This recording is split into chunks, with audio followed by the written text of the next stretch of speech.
Welcome news अदलो इंसाफ। आइए हम आपको मीटिंग में ले चलते हैं। डीपीएपी डेमोक्रेट आज़ाद पार्टी की मीटिंग में ले चलते हैं आप लोगों को, जहां पर आसफ साहब गतो वर्कर के साथ बातचीत कर रहे हैं। ये डिस्ट्रिक्ट प्रेसिडेंट हैं आसफ साहब गतो। तो यहाँ एक मुबारकबाद और है, जम्मू प्रोविंस में वाइस प्रेसिडेंट बनाया गया है जो इकबाल साहब को। डोडा के जो इकबाल जावेद साहिब है, सब उनको जानते हैं, तो इनको वाइस प्रेसिडेंट बनाया है जम्मू प्रोविंस के। तो ये मुबारक की बात है। आइए आप।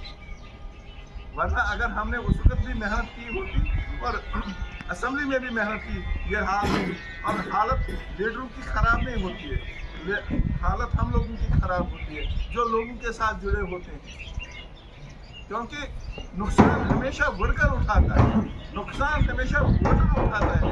लीडर को उतना नुकसान नहीं होता है, ये मान लीजिएगा। क्यों?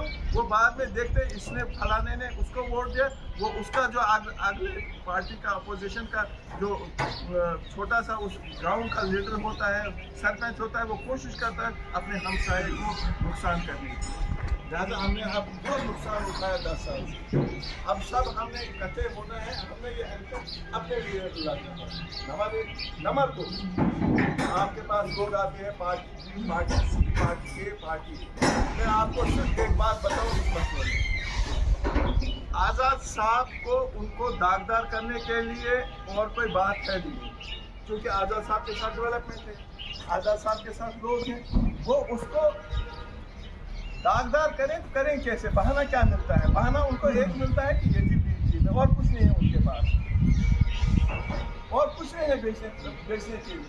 हमने उनको चैनलों पे कहा कि आप नेशनल कॉन्फ्रेंस को खास करें।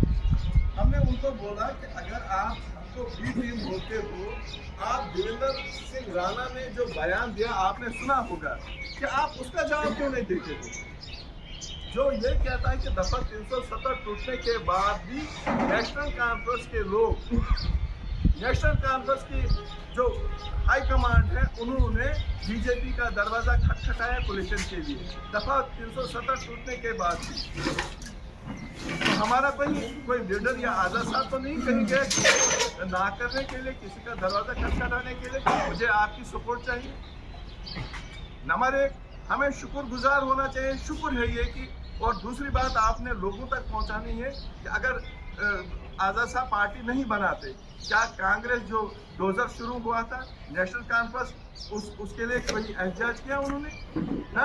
ये शुक्र है ऊपर वाले का कि उन्होंने पार्टी बनाई थी। आज़ाद साहब को बर्दाश्त नहीं हुआ, हम लोगों के लिए निकले, तो अपने लिए तो नहीं ना निकले, हम लोगों के लिए निकले। वो 2000 रोका गया, वरना अगर वो कांग्रेस में ही होते तो कांग्रेस ने एहतजाज करना नहीं था, तो शायद अब आज मैं भी फुटपाथ पे होता। तो ये चीजें लोगों को बताओ। हमने अपने मफाद को देखना है, अपने इलाके को देखना, अपने लीडर को देखना है। और हम खुशकिस्मत हैं कि सबसे बड़ी बात है कि ये जमात जो है, इसका जो ये पहले डोडा डिस्ट्रिक्ट जमात है जो कम अज कम काल जम्मू कश्मीर में हुकूमत कर सकती है। अब अगर हम लोगों के उसमें आ जाए कि उनके पास काम है कुछ नहीं, वो झूठ बेचते हैं, लेकिन हमारे पास काम है, हम उसको बेच नहीं सकते। हम लोगों को इकट्ठा होना चाहिए, हिंदू मुसलमान सिख ईसाई को, आज़ाद साहब की डेवलपमेंट को और आज़ाद साहब की जो सोच है समझ है, उसको हमने आगे चलाना है। आपने पिछले 1.5 साल में बहुत ज़्यादा मेहनत की। अब ये कुछ दिन रहे हैं, इन दिनों को कम अज़ कम एक होकर अपना ये समझना है कि मैंने अपनी पंचायत को बचाना है, मैंने अपने वार्ड को बचाना है और कामयाब होना है।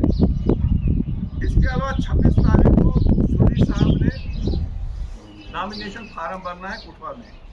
आज़ाद साहब की गाइडलाइन के तहत जो भी हमारे वर्कर हैं, जिनके पास गाड़ियां हैं, छोटी गाड़ियां जिनके पास है, 10 बजे आज़ाद साहब के रेजिडेंस पे पार्लियामेंट चौक जम्मू में 9:30 10 बजे तक, 10 बजे वहाँ से निकलना है, 9:30 बजे तक पहुँचना है उधर अपनी गाड़ी लेके, ताकि आज़ाद साहब के कारवा के साथ इकट्ठे चलेंगे। अपनी अपनी गाड़ियाँ उठाएंगे और अपने अपने जो भी उनके हम ख्याल लोग होंगे उनको अपने साथ उठाना है। फिर आप 25 शाम को निकलो या 26 सुबह शहरी खाकर निकलो, जैसे जिसकी मर्जी है, तो वहाँ पे हम लोग मिलेंगे। तो इस वक्त ये इम्तिहान का मसला है, हम सब ने इकट्ठा होना है।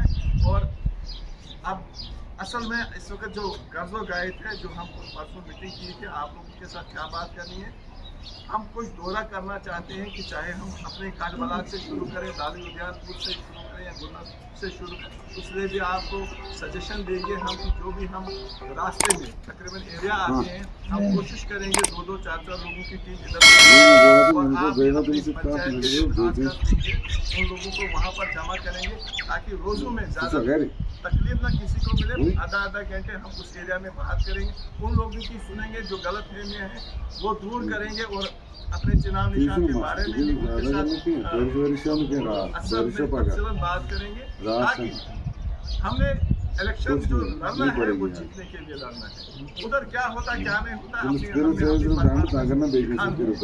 इसी के साथ मैं आप सब लोगों का शुक्रिया अदा करता हूँ कि रोज़ों के हालात में आपको हम तकलीफ देते हैं। ये इस महीने ये तीसरी बार आप आ रहे हो, इसके लिए बहुत बहुत शुक्रिया।